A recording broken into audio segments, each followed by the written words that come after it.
And President Trump wrapping up his Alaska summit with Vladimir Putin, accomplishing what Putin says is a path towards peace after extremely productive talks with President Trump, and in a very rare moment, even speaking English in front of reporters. Wait till you see this. The two leaders meeting for the first time in years, Putin admitting this war never would have happened if Biden weren't president. History was made today, and it was nothing like Trump's Helsinki meeting. We'll show you everything. The media doing their best to sully the summit. CNN, in fact, going as far as being caught live on a hot mic, plotting to twist and manipulate this event.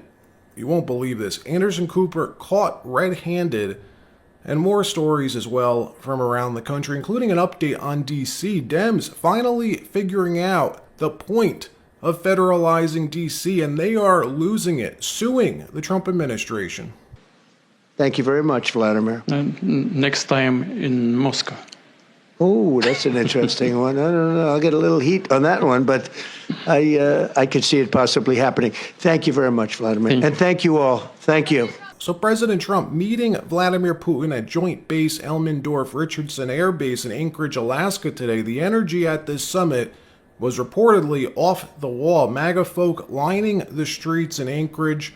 The U.S. even taking the Russians by surprise. The moment Putin met Trump on the tarmac, being greeted by F-22s and the super secretive B-52 stealth bomber doing a flyover, flying right over Putin's head. The symbolism clear, putting Putin in his place before these negotiations with a reminder who the big guy is in these negotiations. Watch.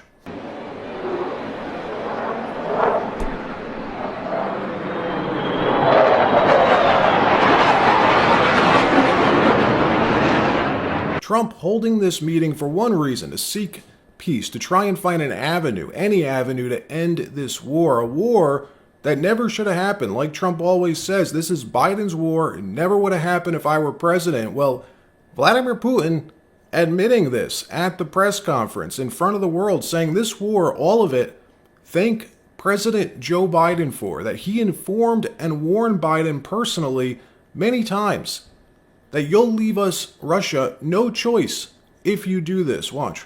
U.S. And in the end, I would like to add one more thing. I'd like to remind you that in 2022, during the last contact with the previous administration, I tried to convince my previous American colleague that the situation should not be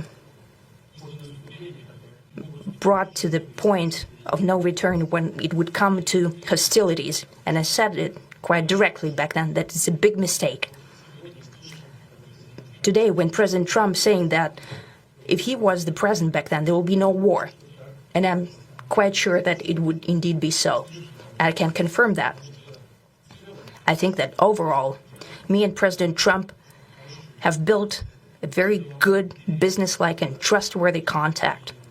President Trump saying the multi-hour negotiations were very productive. We made a lot of progress, but didn't get all the way. There's still one big issue remaining. Very quickly, I'm going to start making a few phone calls and tell them what happened.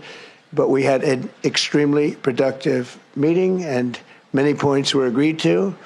There are just a very few that are left. Some are not that significant. One is probably the most significant. But we have a very good chance of getting there. We didn't get there, but we have a very good chance of getting there. I would like to thank President Putin and his entire team, whose faces, who I know in many cases, otherwise, other than that, whose faces I get to see all the time in the newspapers. You're almost as famous as the boss, but especially this one right over here. But we had some good meetings over the years, right? Good, productive meetings over the years, and we hope to have that in the future. But let's do the most productive one right now. We're going to stop really 5, 6, 7,000, thousands of people a week from being killed. And to be clear, should Trump pull this off, achieve a peace deal, or even a ceasefire, and convince Putin to give Ukraine back some of their land, not all of it, but just some of it, that alone would be a massive foreign policy victory, probably the largest foreign policy victory since the fall of the Soviet Union. Even Trump's political enemies admitting this, that should Trump achieve this, they would personally nominate him for the Nobel Peace Prize. But if he could bring about the end to this terrible war where Putin is the aggressor, invading a neighbor country, trying to change the borders, if he could end it without putting Ukraine in a position where it had to concede its territory to the aggressor, had to, in a way, validate Putin's vision of greater Russia, but instead could really stand up to Putin to make it clear there must be a ceasefire, there will be no exchange of territory, and that over a period of time, Putin should be actually withdrawing from the territory he seized in order to demonstrate good faith efforts, let us say, not to threaten European security. If President Trump were the architect of that, I'd nominate him for a Nobel Peace Prize. But I would second a nomination for a Nobel Peace Prize of Hillary Clinton for Donald Trump if, in fact, that happens. But I see the chances of that being next to zero. Media, though, doing their best to sabotage this summit. CNN even heard on a hot mic discussing their plan to twist and manipulate the headlines to discredit the summit. Leave it to CNN. A conversation between Anderson Cooper and Jill Dougherty they thought was private, them discussing how they can use the visuals from this event to easily write articles, they said, about Trump applauding Putin and rolling out the red carpet for him. Complete disgrace. Watch. It goes. He's given honors, so to say, come here. This is a get-out-of-jail visit for him. And this is a big, big deal. And it's extremely important for Putin domestically. Yes. Yes. This will play really big. Legitimizes I mean, the him at American home. president actually applauds. I can hear it. See the articles now. That American president applauds Putin as he arrives and rolls out the red carpet. Literally applauds. Let's go back to Jake in Anchorage. Jake? I'm fine. Just give me my show back. Show's back. All right, here we go. So let's go now to Senator Schiff, who we have here. Senator Schiff is joining. Confirming for us what we all knew they do, purposely twisting the truth to fit their narrative. And it was even worse inside the summit, inside the initial sit-down. When the press was allowed into the room for a few minutes, the liberal press began screaming at Putin. They weren't even yelling questions at him. They were yelling things like, when will you stop murdering Ukrainians? Stop the mass murder. Things like that. Just next level disrespect for the process. You're a U.S. reporter and you're standing 5 feet away from the two most powerful people on the planet and you're screaming like an activist instead of a reporter. Watch some of this. Press. Thank you, press. Thank you, press. Thank you, press. Thank you, press. Let's go. Thank you, press. Thank you, press. Thank you, press. Let's go. Come on, guys. Come on, guys. Let's go. Let's go.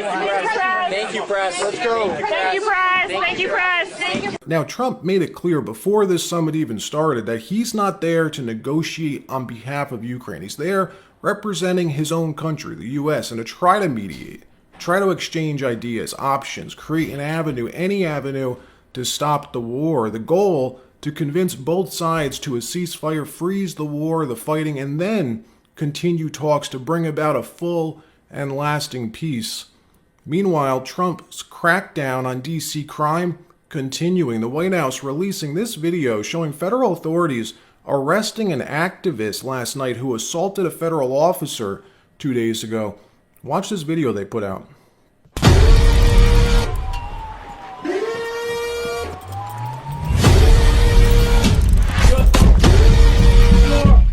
Coming down.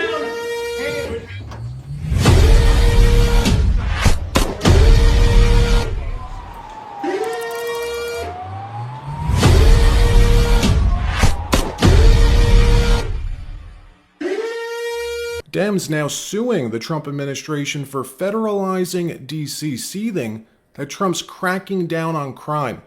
What's wrong with that? Suing to get their crime back. It's a bit backwards, if you ask me. If anything, they should be thanking Trump for doing this for them.